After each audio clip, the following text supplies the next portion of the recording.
create an idea, find a way to spread it in a very viral marketing sense, and never at once do you have to explain its existence. In fact, if it had one, it would probably be less successful. Well, I'm not sure if they were all known as Negative Douglas or if it was a singular Negative Douglas. But there was somebody negative and somebody Douglas, and they may have been both one and the same.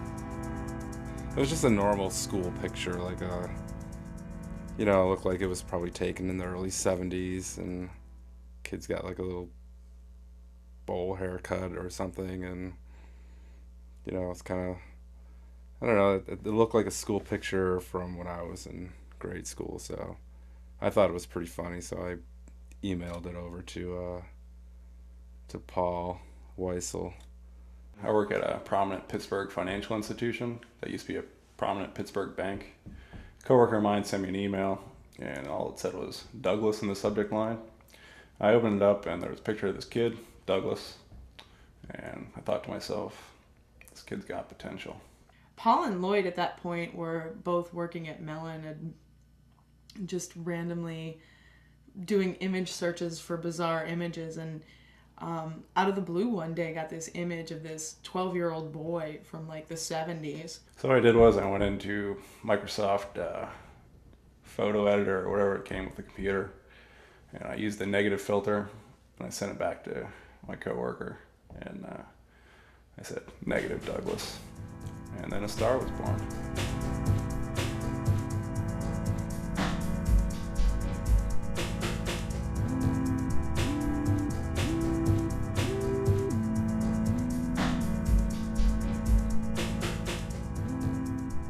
Paul and I at the time were trying to find funny things to send each other, funny pictures or articles or things like that. Well, we work in a back office environment in a bank, so everybody's kind of under lock and key back there, and I guess after a while it makes your mind wander a bit, and maybe that's what happened in the case of what Lloyd created. Yeah, my work's very challenging, and it's fast paced. There's lots of stuff always going on, and then to unwind, one of us will usually do something kind of crazy, little office hijinks, and that's where emails of young boys, that's where they came from. They were carrying around wallet-sized photographs that they had printed out, and were carrying them around with them everywhere they went. And they would pull them out at the bar, and it wasn't uncommon for stuff like that to happen because I think Lloyd was carrying around pictures of FDR in his wallet. So whatever we could do to kind of jerk one another's chain and make one another laugh in public. Someone would be standing and having a serious conversation with someone, and then someone would hold a picture of Douglas over the other person's shoulder while being drunk and being an ass. Other than that, stickers everywhere of Negative Douglases. It's a handsome sticker. It was Warholian in its simplicity, Duchampian in its promise. Well, the stickers were a brilliant idea. I'm going to take credit for that one as well.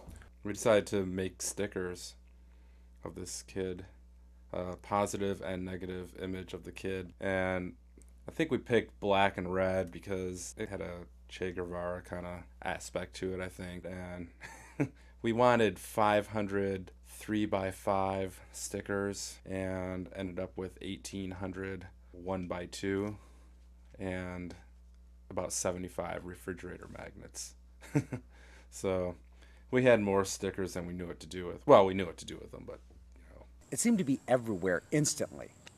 There was thousands of stickers and magnets everywhere. They were on bus stop, signs, and on abandoned buildings. And there was that bright red and black contrast that really would grab your attention.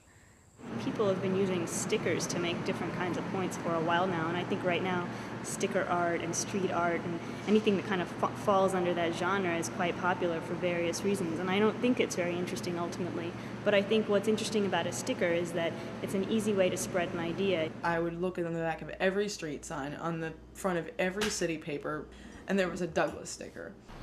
I've seen them on the back of street signs even. Really? You've seen them on street signs? Yeah. Wow, that's pretty cool. But we had the refrigerator magnets, which I have one right over here. The refrigerator magnet's pretty nice. I mean, the guy fucked up the order, so he felt obliged to give us refrigerator magnets. So I think every girlfriend I've ever had since Douglas came around has a magnet on her refrigerator. Someone had the great idea, could have been me, I'm not sure, of making the image of Douglas into a mask. People would walk by and say, why are you wearing, a small child's face as a costume? And we'd say, it's Douglas. We really couldn't, make the masks to fit our face. So we had these made up, or made them ourselves, basically. And whenever someone would ask who Douglas was, one person might say something like... he pulled somebody out of a burning building. He was in a burning building or a burning tower, whatever you want to say. I think someone had applied some sort of mythology that Douglas had been one of the kids or one of the people killed in the Trade Center bombings or something like that. The fact that he died at the World Trade Center and then the planes hit it a month later. People were applying all sorts of bizarre stories as to who Douglas was or where he came from. I think basically anytime somebody asked a question about this kid, we'd have a different story, so...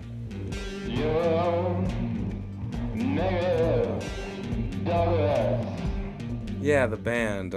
We played the New Wave Cabaret in February of 2002. I remember all of Negative Douglas's performance being pretty, lots of stunts oriented. They were doing stunts that you'd see probably at like a Hollywood stunt show, an amusement park, that kind of stuff. They were very avant-garde with the stunts. That's not true. That's not what happened. I was just telling somebody last night exactly what happened. I put on a dress.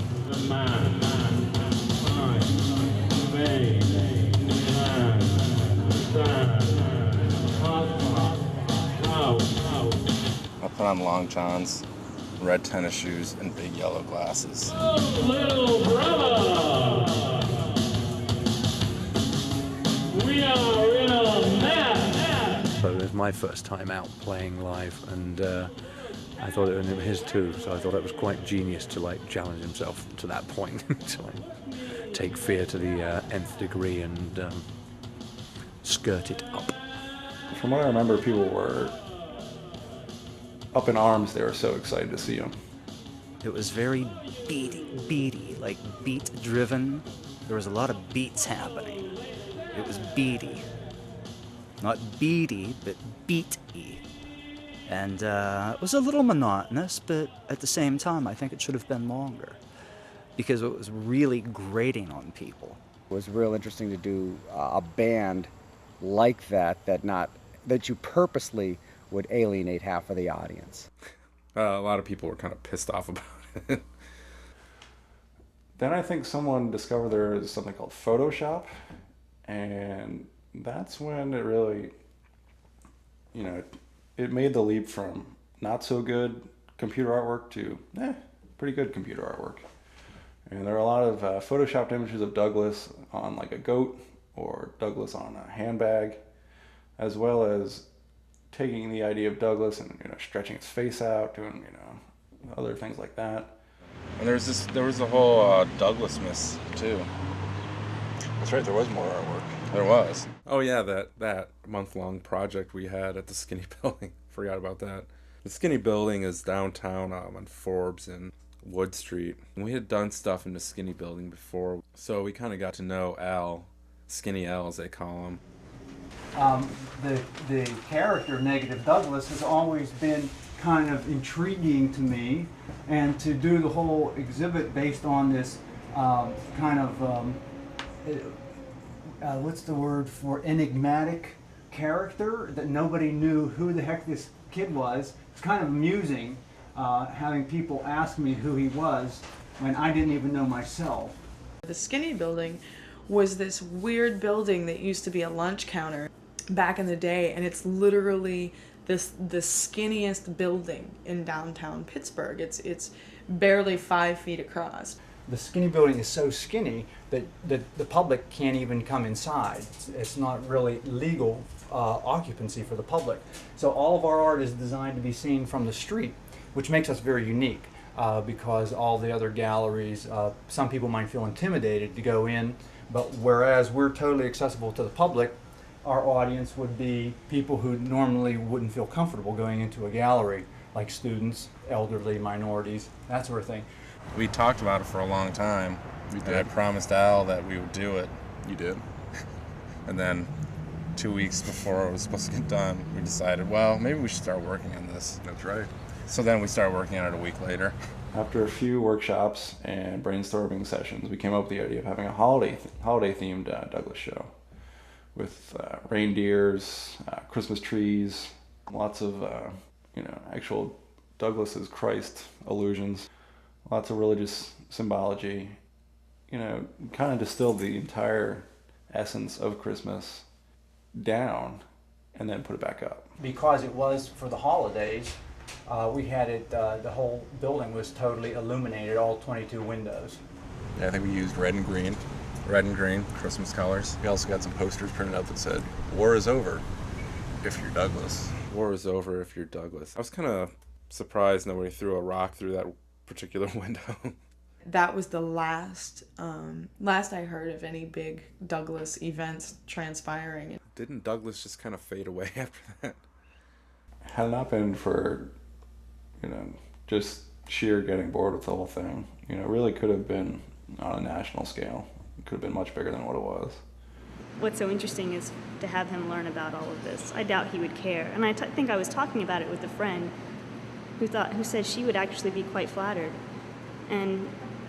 Or maybe even not care so much. Some stupid kids found his image online, and what does it really matter? It would be pretty interesting to receive this sort of package in the mail. It would also be kind of creepy, actually, to feel like just sort of my image were plucked out of the ether and sort of deified in some bizarre way. I don't know. I think that I would be a little freaked out by it, to be honest with you. If it's a school picture, if it was a picture of me from grade school or something, I don't think I'd mind that much.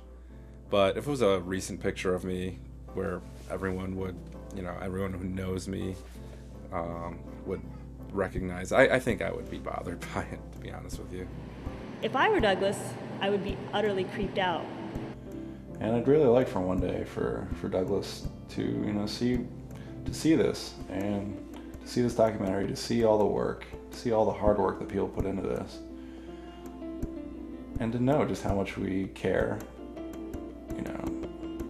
both sincerely and, on a more personal level, more ironic level.